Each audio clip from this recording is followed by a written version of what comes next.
Hello friends, ओम श्री गणेशाय नमः। ओम नमः शिवाय। आप सभी का स्वागत है आपके अपने यूट्यूब चैनल पर। फ्रेंड्स, आज हम आपको इस वीडियो में बताने जा रहे हैं श्रावण मास महात्म्य के 27वें अध्याय की कथा के बारे में, जिसको सुनने मात्र से ही होंगी आपकी सभी मनोकामनाएं शीघ्र ही पूर्ण और त्रिलोकीनाथ की कृपा आपके साथ सदा बनी रहेगी।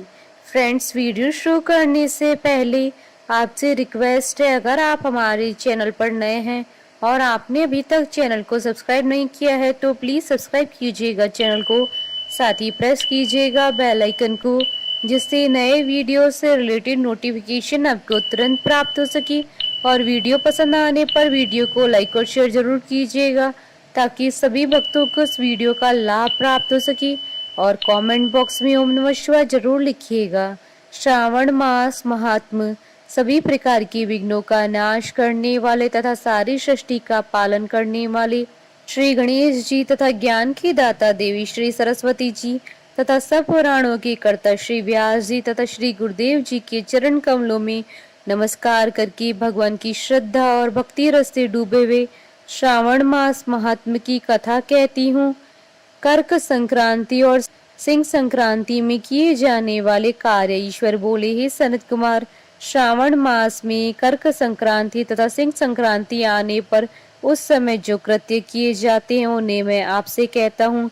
कर्क संक्रांति तथा सिंह संक्रांति के बीच की अवधि में सभी नदियां रजस्वला रहती हैं, अतः समुद्र गामिनी नदियों को छोड़कर उन सभी में स्नान नहीं करना चाहिए। कुछ ऋषियों ने यह कहा है कि अगस्त्य के उदय पर्यंत ही वे रजस्वला रहती हैं। जब तक दक्षिण दिशा के आभूषण स्वरूप अगस्त्य उदित नहीं होते तभी तक वे नदियां रजस्वला रहती हैं और अल्प जल वाली कही जाती हैं। जो नदियां पृथ्वी पर ग्रीष्म ऋतु में सूख जाती हैं और वर्षा काल में जब तक 10 दिन न बीत जाएं तब तक उनमें स्नान नहीं करना चाहिए। जिन नदियों की गति स्वतः 8000 धनुष तक नहीं हो जाती तब तक वे नदी शब्द की संज्ञा वाली नहीं होती, अपितु वे गढ़ती ही कही जाती हैं।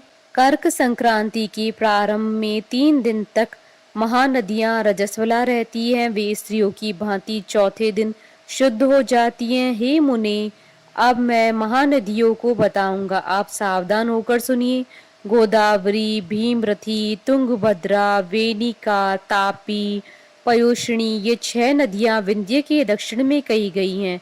भागीरथी, नर्मदा, यमुना, सरस्वती, विशोका, वित्सता, ये 6 नदियां विंध्य के उत्तर में कही गई हैं। ये 12 महानदियां देवर्षि क्षेत्र से उत्पन्न हुई हैं। हे मुने, देविका, कावेरी, वंजरा, कृष्णा, ये महानदियां कर्क संक्रमण के प्रारंभ में 1 दिन तक रजस्वला रहती हैं। गोमती नामक नदी कर्क संक्रमण होने पर 3 दिनों तक रजस्वला रहती हैं। चंद्रभागा, सती, सिंधु, सरयू, नर्मदा, गंगा, यमुना, पलक्षजाला, सरस्वती, ये जो नाद संज्ञा वाली नदियां हैं वे रजोदोष से युक्त नहीं होती हैं।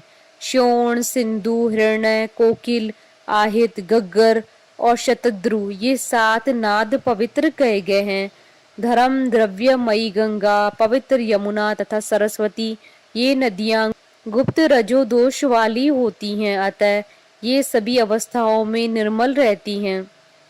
जल का यह रजोदोष नदी के तट पर रहने वालों को नहीं होता है। रजोधर्म से दूषित जल भी गंगा जल से पवित्र हो जाता है। प्रसव अवस्था वाली बकरियां, गायें, भैंसें व स्त्रियां और भूमि पर वृष्टि के प्रारंभ का जल ये 10 रात व्यतीत होने पर शुद्ध हो जाते हैं।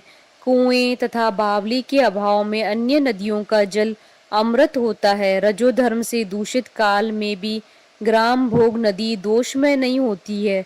दूसरे के द्वारा भरवाए गए जल में रजोदोष नहीं होता है। उपाकर्म में, उत्सर्ग कृत्य में, प्रातः काल के स्नान में, विपत्तियों में, सूर्य ग्रहण काल में तथा चंद्र ग्रहण काल में रजोदोष नहीं होता है। हे सनत कुमार, अब मैं सिंह संक्रांति में गौ प्रसव के विषय में कहूंगा। सिंह राशि में सूर्य के संक्रमण होने पर यदि गो प्रसव होता है तब जिसकी गाय प्रसव करती है उसकी मृत्यु 6 महीनों में हो जाती है। मैं इसकी शांति भी बताऊंगा जिससे सुख प्राप्त होता है। प्रसव करने वाली उस गाय को उसी क्षण ब्राह्मण को दे देना चाहिए। उसके बाद घृत मिश्रित काली सरसों से होम कराना चाहिए। उसके बाद विहारतियों से घृत में सिक्त तिलों की 1008 आहुतियां डालनी चाहिए। उपवास रखकर विप्र को प्रयत्न पूर्वक दक्षिणा देनी चाहिए। सिंह राशि में सूर्य के प्रवेश करने पर जब गोष्ठ में गौ प्रसव होता है तब कोई अनिष्ट अवश्य ही होता है, अतः उसकी शांति के लिए शांति कर्म अनुष्ठान कराना चाहिए। अस्य वाम इस सूक्त से तथा तदिष्णु इस मंत्र से तिल तथा घृत से 108 आहुतियां देनी चाहिए और मृत्युंजय मंत्र से 10,000 आहुतियां डालनी चाहिए। उसके बाद श्री सूक्त से अथवा शांति सूक्त से स्नान कराना चाहिए। इस प्रकार किए गए विधान से कभी भी भय नहीं होता है।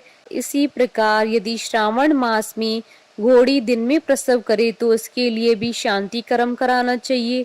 उसके बाद दोष नष्ट हो जाता है। हे सनत कुमार, अब मैं कर्क संक्रांति में, सिंह संक्रांति में तथा श्रावण मास में किए जाने वाले शुभ प्रदान का वर्णन करूंगा। सूर्य के कर्क राशि में स्थित होने पर घृत देनु का दान तथा सिंह राशि में स्थित होने पर स्वर्ण सहित छत्र का दान श्रेष्ठ कहा जाता है तथा श्रावण मास में दान अति श्रेष्ठ फल देने वाला कहा गया है। भगवान श्रीधर की प्रसन्नता के लिए श्रावण मास में घृत, घृत कुंभ, घृत धेनु तथा फल विद्वान ब्राह्मण को प्रदान करने चाहिए। मेरी प्रसन्नता के लिए श्रावण मास में किए गए दान अन्य मासों के दानों की अपेक्षा अधिक अक्षय फल देने वाले होते हैं। 12 महीनों में इसके समान अन्य मास मुझको प्रिय नहीं है। जब श्रावण मास आने को होता है तब मैं उसकी प्रतीक्षा करता हूँ। जो मनुष्य इस मास में व्रत करता है वह मुझे परम प्रिय होता है, क्योंकि चंद्रमा ब्राह्मणों के राजा हैं, सूर्य सभी के प्रत्यक्ष देवता हैं। ये दोनों मेरे नेत्र हैं। कर्क तथा सिंह की दोनों संक्रांतियां जिस मास में पड़े उससे बढ़कर किसका महात्मा होगा।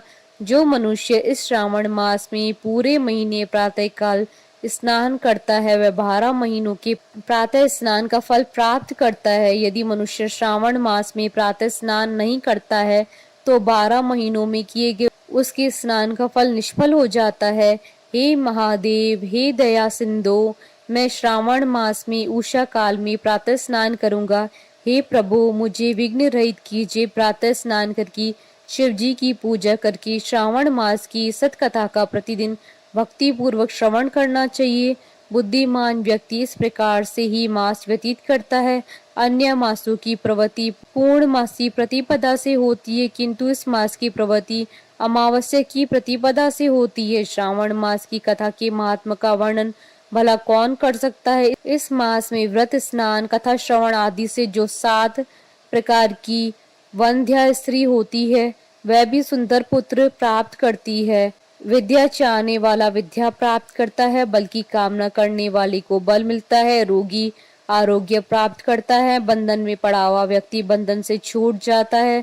धन का अभिलाषी धन को पा लेता है। धर्म के प्रति मनुष्य का अनुराग हो जाता है तथा पत्नी की कामना करने वाला उत्तम पत्नी पाता है। हे मानव, अधिक कहने से क्या प्रयोजन है।